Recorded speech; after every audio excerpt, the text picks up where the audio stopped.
please install Jupyter in your system. Okay, there is a like nice interface provided with this Jupyter. It's already installed in mine.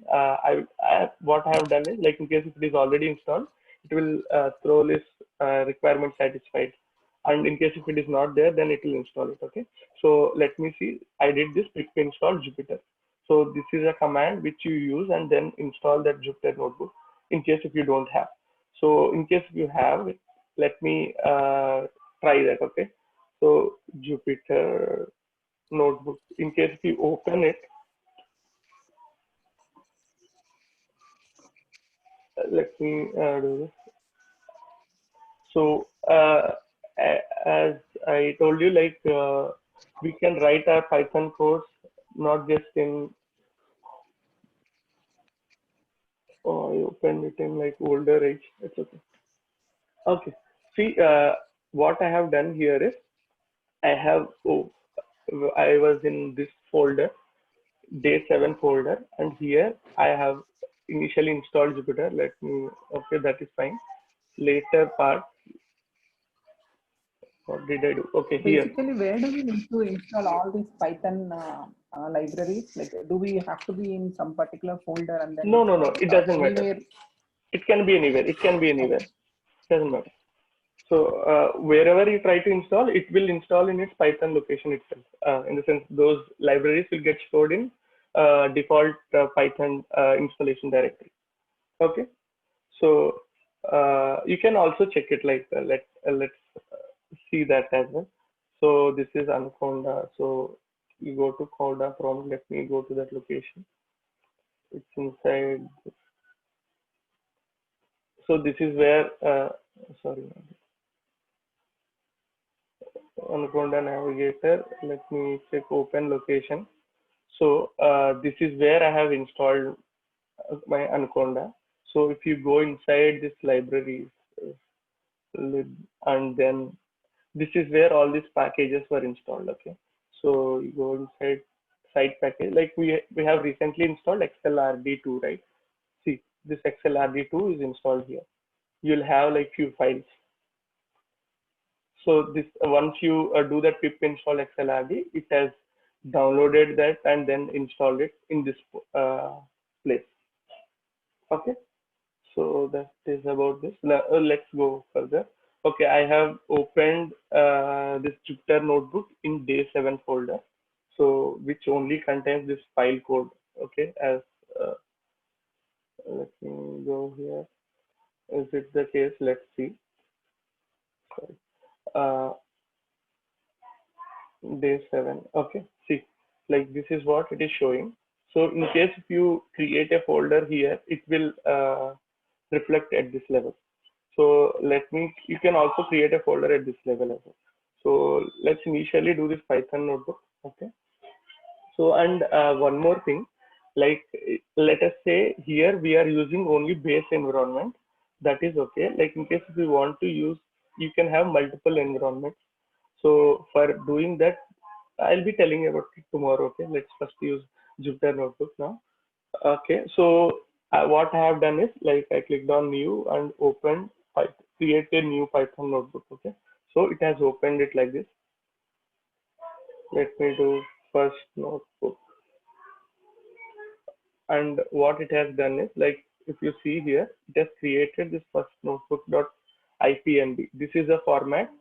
It means like IPython notebook, which we'll be using. So here, what is the advantage here is, let me do this. Okay, and you can, if you do shift and like pressing shift and enter, it will run this particular cell. And let me run the code like whatever we have done previously. Okay.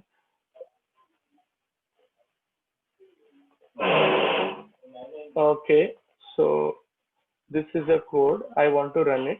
So one good thing is here you can run like few set of lines at a time. Like you don't have to run from beginning.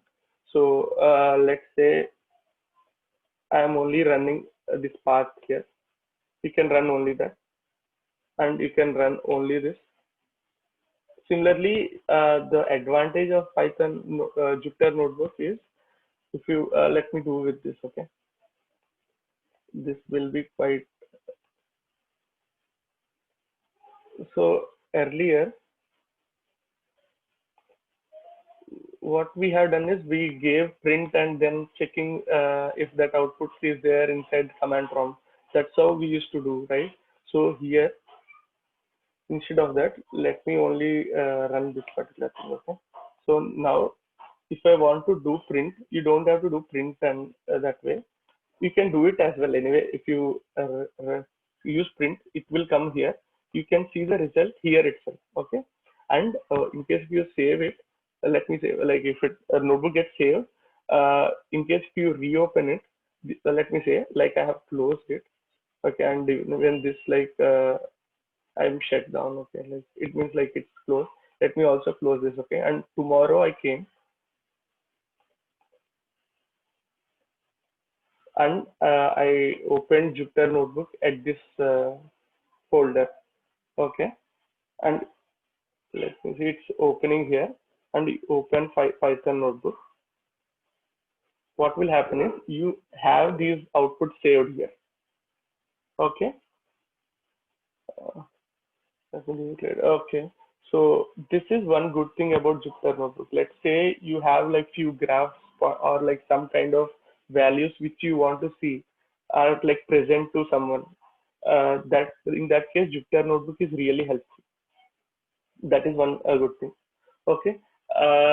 Let me do this. In case if you want to check like what is the value. Okay, if you want to like if you reopen it again after closing completely in a new session, then in that case, it will not store any of this data. If you click on D, D is not defined. If you can see like this is 1, it means like this is the first cell which you are running in this command. So you have to run from beginning. You can run all by doing this restart and run all. But if you want to run one at a time, you can always do it by shift. Like let me do restart and run all. So let's see what is happening. So you can see like it's starting from 1 again and it has run. In case we want to know what is there in D, just putting D would print this value, what is inside. So similarly, I wanted what is there in F and what is type of D. We can do it. Okay. So this is one good thing about like the Jupyter Notebook. It will make it like very flexible for developers to use it. Okay, in case of debugging as well, like it will be very helpful. In this case, like one good thing is you don't need a breakpoint for checking, right? In case if you want to know what, in case of some problem, what is the value in E at this level, you can do E and as a cell and then use it. And anyway, you use breakpoint as well. Yeah, please. So you are running at you are running at each line, is it? Like you just entered E, and then you have. Yeah. This time running, like you can do run like this, or maybe click on run, but there is a shortcut to do it, like by pressing shift and enter. That will run it. In the sense, like let us say A equal to 10, C equal to A. You can write it in a different lines if you want. C equal print. Just I'm pressing C here. It means like it will print whatever is there at the end. Like you don't have to specify. It is a print. Can you write it in a different line? Can you write it in a different line? Yeah. Okay, sure. Let me do A and B here. Okay, and this let me do C here. And if it is run, it will give a number here. Okay, I am doing only C here. So if it is running, it will give you this number. Okay, and here it is C. It's out giving the output like whatever value it has.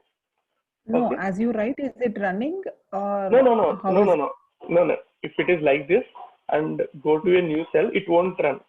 It only it will run if you press C and shift and enter. Okay. Yeah, got it. Yeah. Usually I use this shortcut to do it, but you can also run it by clicking on this. Okay, this run will like let us say like this. You can see the numbers are changing here, right? Number order. So that is one way. So this has nothing to do with. Yeah. Okay.